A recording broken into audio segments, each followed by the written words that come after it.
భూమి కేవలం 5,000తో 605 గజాల భూమిలో 630 స్క్వేర్ ఫీట్ సింప్లెక్స్ హౌస్ కేవలం 36 లక్షలు మాత్రమే. Hi hello welcome to Suman TV. ఎప్పుడెప్పుడు ప్రభాస్ సలార్ మూవీ వస్తుందా అని ఎదురు చూస్తూ వచ్చాం. సో మొత్తానికి రానే వచ్చేసింది సలార్ సినిమా. మరి ఈ సలార్ మూవీలో ప్రభాస్ని ప్రశాంత్ని ఎలా ప్రజెంట్ చేశాడు, స్టోరీ లైన్ ఎలా ఉంది, పృథ్వీరాజ్ సుకుమారన్ యాక్టింగ్ ఎలా ఉంది, సో ఈ సినిమా రివ్యూని అందించేందుకు మనతో పాటు ఉన్నారు సినీ విశ్లేషకులు ప్రభు గారు. Hello sir.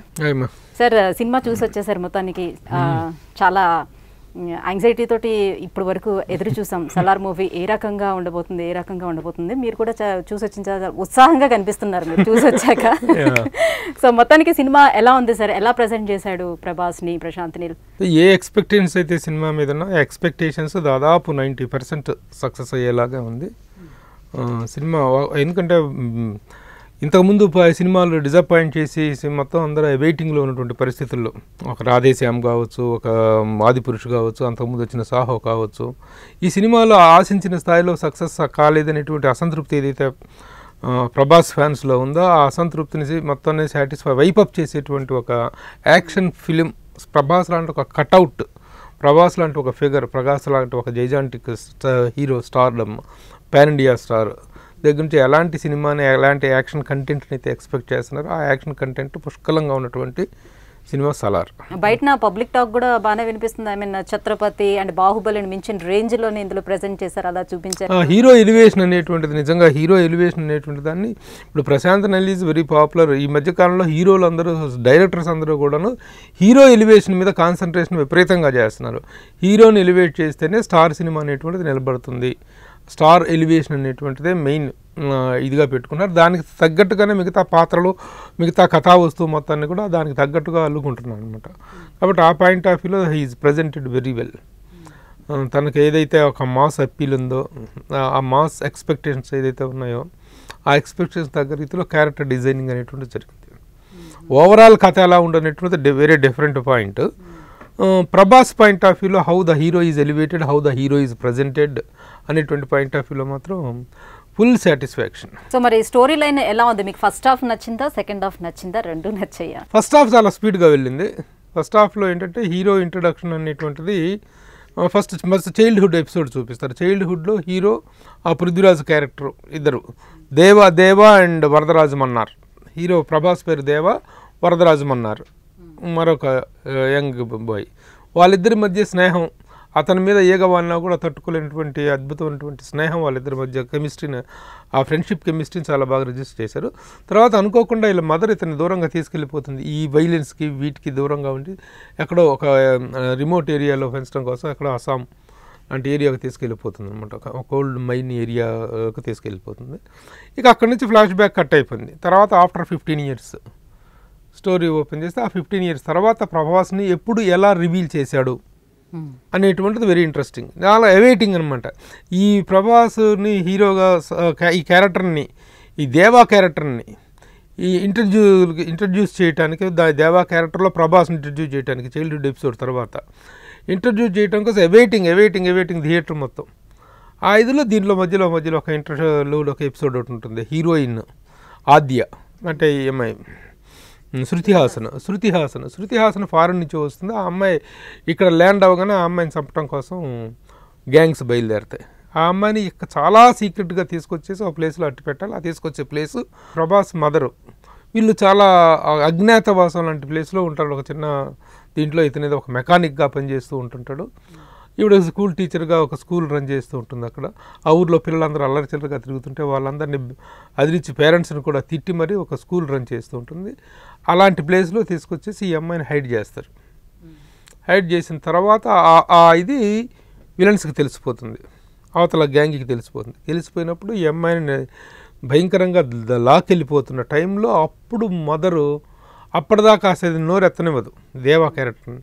అప్పుడు ఆ అమ్మాయిని కాపాడే వాళ్ళు ఎవరు లేరా అరిచిన తర్వాత అప్పుడు తన కొడుకు దేవాకి అసైన్మెంట్ ఇస్తే అప్పుడు అప్పటిదాకా చాలా మైల్డ్గా, చాలా సెన్సిటివ్గా ఉండేటువంటి ఒక క్యారెక్టర్గా చూపించినటువంటి దేవా క్యారెక్టర్ని ఒక్కసారిగా అక్కడ బ్లాస్ట్ ప్రజెంటేషన్ అనమాట, ఆ రివీలింగ్ ఆఫ్ ద క్యారెక్టర్ అనేటువంటిది అక్కడ. అంటే ట్రైలర్లో చూసేటప్పుడు ఏమనిపించిందంటే పృథ్వీరాజ్ సుకుమారన్ క్యారెక్టర్ అక్కడ చూసుకుంటే వాళ్ళు ఏదో రాజులు రాజ్యాలు పరిపాలన అలా కనిపిస్తూ ఉంటుంటే, ఇక్కడ నుంచి ప్రభాస్ చూస్తే ఇప్పుడున్న జనరేషన్ లో నుంచి ఇక్కడ వచ్చినట్టుగా కనిపిస్తుంది. ఇది ఎప్పుడో 1100వ శతాబ్దం నాటి కథలకు బీజం ఉన్నటువంటి స్టోరీ ఇది.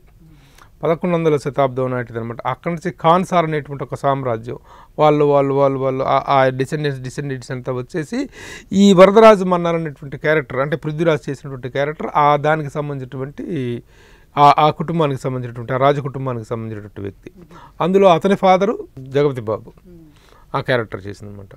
సో ఈ ప్రజెంట్ దగ్గర వచ్చేస్తాం మనం. ఆ ఫ్లాష్ బ్యాక్ అనేటువంటిది ఒక నరేషన్లో చెప్తారు, తప్ప అదే ఇప్పుడు ఆ మన్నార్స్ సామ్రాజ్యం అదొక ఫిక్షనల్ ఇదనమాట, ఒక ఎంపైర్, ఫిక్షనల్ ఎంపైర్. అయితే ఇప్పుడు ఇక్కడ రివీల్ చేశాడు కదా హీరోని ఫస్ట్ టైం రెబల్గా చూపిస్తాం అనేటువంటిది, అక్కడ నుంచి అందుకుంది ఆ ఫాస్ట్నెస్ అనేది ఫస్ట్ హాఫ్. సెకండ్ హాఫ్లోకి వచ్చేసి ఈ సామ్రాజ్య విస్తరణ, ఈ సామ్రాజ్యం ఇది 11వ శతాబ్దంలో వచ్చినటువంటి సామ్రాజ్యం, అప్పటి ఆ క్యారెక్టర్లో అందులో ఆ మంత్రులు సామంతులు వీళ్ళందరూ ఇంట్రడక్షన్ ఈ ఎపిసోడ్ దగ్గర చిన్న స్లో పేస్ నడిచింది. మొత్తానికి the story is much as with for the friendship. ఆ రెండు క్యారెక్టర్ల మధ్య ఉన్న ఫ్రెండ్షిప్, ఫ్రెండ్ మీద ఏ కావాలన్నా సరే సహించని క్షమించని ఒక గొప్ప క్యారెక్టర్ దేవా క్యారెక్టర్, ప్రభాస్ క్యారెక్టర్. యాక్చువల్గా ఈ సినిమాలో సలార్ అనే మాట ఎక్కడ ఉపయోగించాల. సలార్ అనేటువంటిది ఈ సినిమా టైటిల్ మాత్రమే తప్ప, సలార్ అనేటువంటిది సెకండ్ పార్ట్కి లీడ్గా ఎవరు అతను, ఏంటి ఇతనికి ఎలాంటి బిరుదు ఇవ్వాలి, ఏంటంటే అతని పేరు సలార్, ఈ సలార్ అని చెప్పేసి సెకండ్ పార్ట్కి లీడ్లో వాడినటువంటి పదం సలార్. యాక్చువల్గా ఈ సినిమాలో క్యారెక్టర్ పేరు మొత్తం దేవాగానే కంటిన్యూ అవుతుంది, సలార్ అనే పదం ఎక్కడ ఉండదు. ద లాస్ట్ టైటిల్ అనౌన్స్ చేస్తారు అనమాట సలార్ అని, అది సెకండ్ పార్ట్కి లీడ్ అని మనం అనుకోవాలి. ప్రశాంత్ నీల్ డైరెక్షన్ చూస్తుంటే కేజీఎఫ్ దగ్గర నుంచి ఎలా ఉందో మొత్తం 2 ఎలా ఉందో, సో ఇందులో కూడా ఆ మాదిరిగానే కనిపిస్తున్నట్టు అనిపిస్తుంది. ఎందుకంటే అదే బ్లాక్ ప్రింట్ లో కానీ వైలెన్స్ కానీ, సో కంప్లీట్ గా అదే అతను బ్లాక్ షో జూనే చూపిస్తున్నాడు. పార్ట్ 1 ఆఫ్ అదే సినిమా కేజీఎఫ్ కానీ, పార్ట్ 2 కానీ, ఇప్పుడు ఇది కానీ మొత్తం అతను ఎంచుకున్నటువంటి కలర్ ప్యాటర్న్, మొన్న కూడా మనం మాట్లాడుకున్న డిస్కషన్లో కూడా అనుకున్నాం, ఆ ప్యాటర్న్ ఆఫ్ కలర్ ప్యాటర్న్ అనేటువంటిది అలా ఎంచుకుంటున్నాడు. అది కొన్ని సందర్భాల్లో ఎంత ఇదిగా అనిపిస్తుందో, కొన్ని సందర్భాల్లో సినిమాని యాక్చువల్గా బ్రైట్గా కన్నుల పండుగగా చూడాలనుకుంటాం. కానీ ఇతను తీసుకున్నటువంటి కథాంశాల తాలూకా బ్లాక్ షేడ్ అనేటువంటిదే ఇతనికి నప్పుతుందేమో. కానీ త్రూ అవుట్ అదే ఇదిలో చూడాలంటే కూడా కొంత చిరాకు పుడుతుంది. కొన్ని సందర్భాల్లో ఈ లైటింగ్ ప్యాటర్న్ అనేటువంటిది చాలా బాగుంటుంది, but not throughout the film ఇదే ప్యాటర్న్ అనేటువంటిది మెయింటైన్ అవ్వటం అనేటువంటిది మరి అతను మార్చుకుంటాడో లేదో తెలియదు. కానీ Prashanth Neel he showing a black show. కానీ how the content is said, సరే కలర్ ప్యాటర్న్ తన అలా ఎన్నుకున్నాడు ఏంటనేటువంటిది తను సినిమాటోగ్రాఫరు వాళ్ళు తీసుకున్న నిర్ణయాన్ని బట్టి ఉంటుంది. బట్ కంటెంట్ అనేటువంటి దాన్ని ఎంత వెయిట్గా చూపించాడు అనేటువంటి విషయంలో వీ హ్యావ్ టు అప్రిషియేట్. ముఖ్యంగా యాక్షన్ పార్ట్స్ ఎపిసోడ్స్ వాటిని డిజైన్ చేసిన విధానం అనేవి చాలా అద్భుతంగా ఉంటుంది. సో ఈ మధ్యకాలంలో వచ్చే సినిమాలన్నిటికీ కూడా బ్యాక్గ్రౌండ్ మ్యూజిక్ అనేది మెయిన్ అయిపోతుంది. అవునమ్మా. సో మరి ఇందులో ఎలా ఉంది? Ravi Basrur is the music director for the film. అదే కంటెంట్గా మనం నెంబర్ ఆఫ్ ద చెప్పుకోవడానికి పెద్దగా సాంగ్స్, ఎందుకంటే అన్ని బ్యాక్గ్రౌండ్ సాంగ్సే తప్ప డైరెక్ట్ సాంగ్ అనేటువంటిది ఒకటి కూడా లేదు. అంటే ఆర్ఆర్లో పార్ట్గా వచ్చేటువంటి సాంగ్సే తప్ప. ఆ పాయింట్ ఆఫ్ వ్యూలో చూసుకుంటే ఆర్ఆర్ చాలా బాగుంది. ముఖ్యంగా ఇలాంటి సినిమాలు ఎలివేట్ అవ్వడానికి ఆర్ఆర్ ఈజ్ వెరీ ఇంపార్టెంట్. ఆర్ఆర్ని త్రూ అవుట్ మెయింటైన్ చేసినటువంటి ఒక సిగ్నేచర్ మ్యూజిక్ ఒకటి మెయింటైన్ చేశారు. ఆ సిగ్నేచర్ మ్యూజిక్ చాలా బాగా కంటెంట్ బాగా ఎలివేట్ చేసింది. Music is very good. Cinematography is really fantastic. The cinematographer is Bhuvan Goud చేశాడు. చాలా బాగుంది. ఎందుకంటే ఆ డెప్త్స్ని కానీ, ఆ ఇమోషన్స్ని క్యాప్చర్ చేయడంలో కానీ, లొకేషన్స్ క్యాప్చరింగ్ విషయంలో కానీ ఆర్ట్ డైరెక్టర్ని పేరు తెలియదు కానీ ఆర్ట్ డైరెక్టర్ మాత్రం ప్రత్యేకంగా అభినందించాల్సిందే.